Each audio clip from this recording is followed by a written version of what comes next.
Le mardi 26 janvier 2021, à 14h30, professeurs, étudiants et syndicats étaient réunis à la porte de Paris, à Lille. Une manifestation académique telle qu'elle était décrite par les syndicats, visant à requérir des conditions de vie et d'études convenables pour toutes et tous. Si les revendications variaient selon les différents participants, certaines semblaient pour autant être partagées par tous. Pour exprimer toute la colère qu'on ressent contre ce ministre et ce gouvernement et sa politique depuis qu'il a commencé à nous choyer il y a 3 ans. Voilà, c'est la 2e année Covid et je travaille en REP+, donc j'ai énormément de raisons d'être là et en tant qu'enseignante et en tant que citoyenne, en tant que parent, en tant que toutes sortes de choses. Les professeurs présents l'étaient notamment pour demander des moyens plus conséquents pour l'éducation nationale, des salaires plus justes, ainsi que pour lutter contre les suppressions de postes. 2600 avaient été supprimés en 2019 dans l'enseignement secondaire, puis 1800 à la rentrée 2021, malgré les 43 500 élèves supplémentaires. La revendication, c'est tout simplement de donner peut-être un peu de moyens à l'école, quoi qu'il en coûte. Que ce ne soit pas uniquement pour les industries et que l'école en a besoin aussi. On s'en est bien rendu compte lors du confinement l'an dernier. Les élèves ont vraiment besoin de davantage d'heures, de davantage de personnes adultes. C'est pas le moment de supprimer des postes alors qu'il y a justement des problèmes sanitaires dans les écoles, dans les lycées. Il y a les réformes du lycée qui est en cours avec la montée en puissance des spécialités, donc il y a besoin d'accompagner les réformes avec du personnel et c'est le moment où on supprime des postes. Donc si toutefois on voulait donner une chance aux réformes de porter ses fruits, c'est pas le moment de supprimer des postes. Honnêtement, aujourd'hui il y en a pas mal. Il y a la question des salaires qui, pour nous comme pour les autres fonctionnaires, sont gelés depuis 10 ans. Enfin, je veux dire, au niveau de mon salaire, évidemment, je ne suis pas contente. En tant que maman célibataire de 2 étudiantes, je suis carrément dans la dèche. Comme diraient mes élèves, c'est la resse. Mais grave, quoi. Alors que je suis fonctionnaire, que pour mes parents, c'était une progression sociale que je devienne prof. Alors que là, je ne sais pas si je vais payer mon loyer, tu vois. Donc voilà. Il y a la question des suppressions de postes, puisque Blanquer nous dit que l'éducation c'est sa priorité, il supprime 200 postes dans l'académie, rien qu'en collège et lycée. Et puis, comme je suis en lycée, il y a aussi la question des conditions de bac, puisqu'il a décidé comme ça tout seul de faire tout en contrôle continu, alors que tout le monde lui demandait simplement un report en juin. Voilà, j'en oublie sans doute plein d'autres. Je pense qu'on pourrait trouver une manière de réouvrir les facs pour accueillir les étudiants dans des conditions qui respectent les consignes sanitaires. Mais il faut qu'on retrouve de la présence. C'est plus possible et on voit que en fait, ces décisions sont totalement économiques. On peut aller dans des magasins, on peut aller dans des grandes surfaces, mais on ne peut pas aller dans un amphi pour 250 personnes alors qu'on est 80. On ne peut pas trouver des solutions, on ne peut pas aller au théâtre aussi. C'est des prix très ciblés évidemment. Et il faut que ça bouge.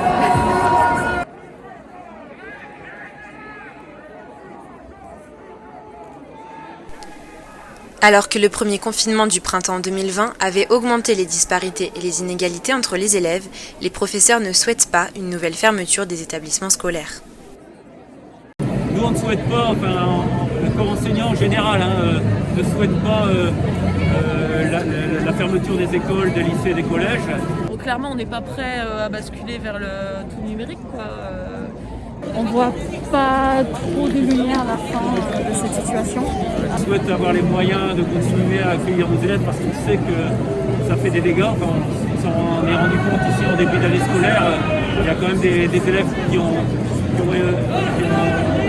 pâti de cette situation et c'est les élèves déjà les plus fragiles qui ont pâti. Et on sait que dans notre système français d'éducation, c'est un système éducatif qui est très inégalitaire.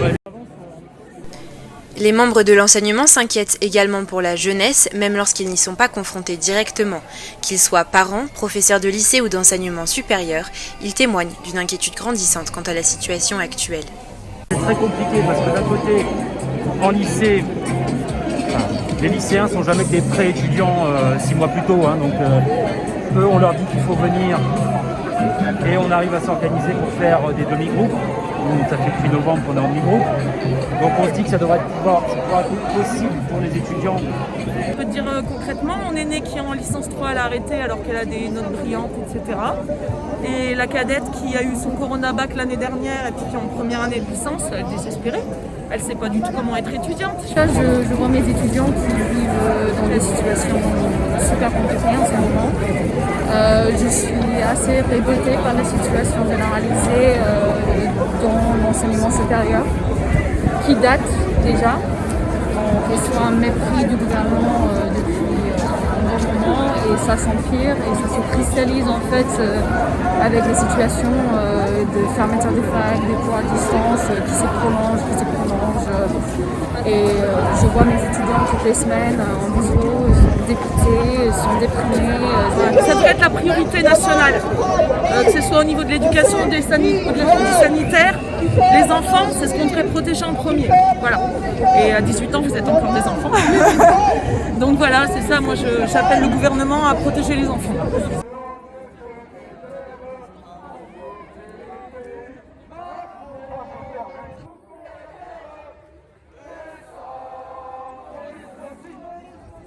Les étudiants étaient nombreux à être rassemblés pour protester contre les conditions actuelles de vie et d'études qu'ils subissent. Isolement, précarité, décrochage, des problématiques longtemps mises de côté dans un cadre de crise sanitaire. Du coup, je suis là pour, tout simplement pour réclamer que chaque étudiant puisse avoir le droit à des conditions d'études dignes. Et si je suis là aujourd'hui, c'est parce que déjà c'est un peu la galère de suivre les cours, de rencontrer des gens, d'avoir une vie qui te donne envie de vivre, quoi.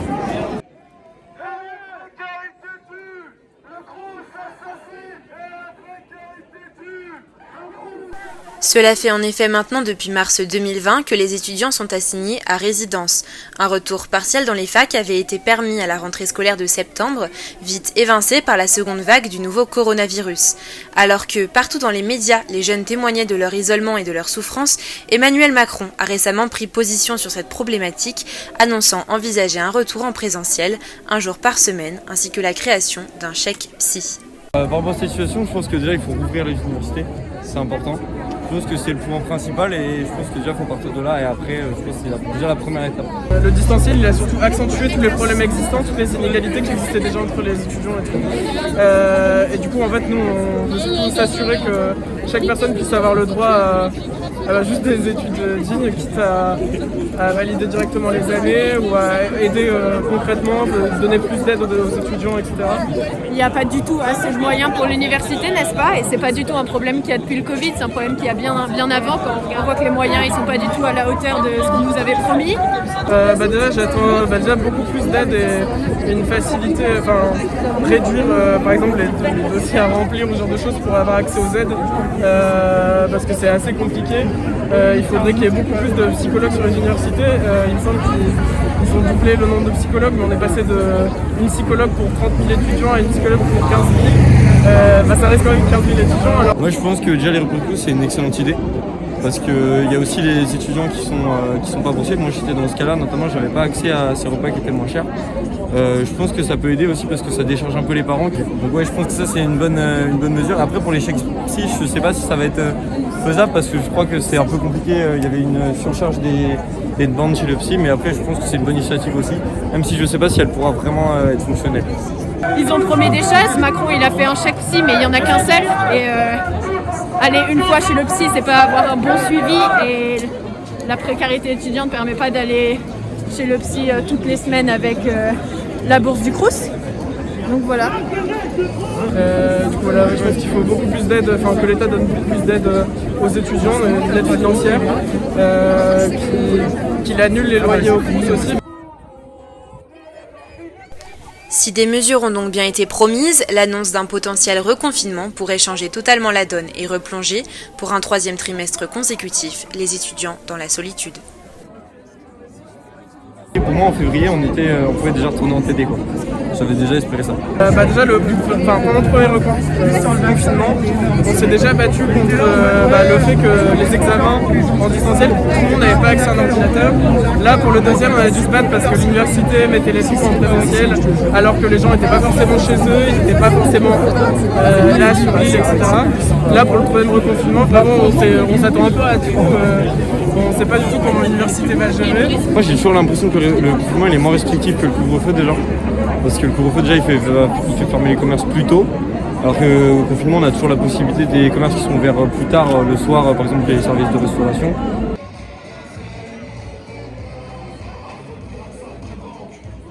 Je suis solidaire avec tous les étudiants qui sont seuls et qui juste dépriment ou sont pleins d'anxiété tout le temps, quoi.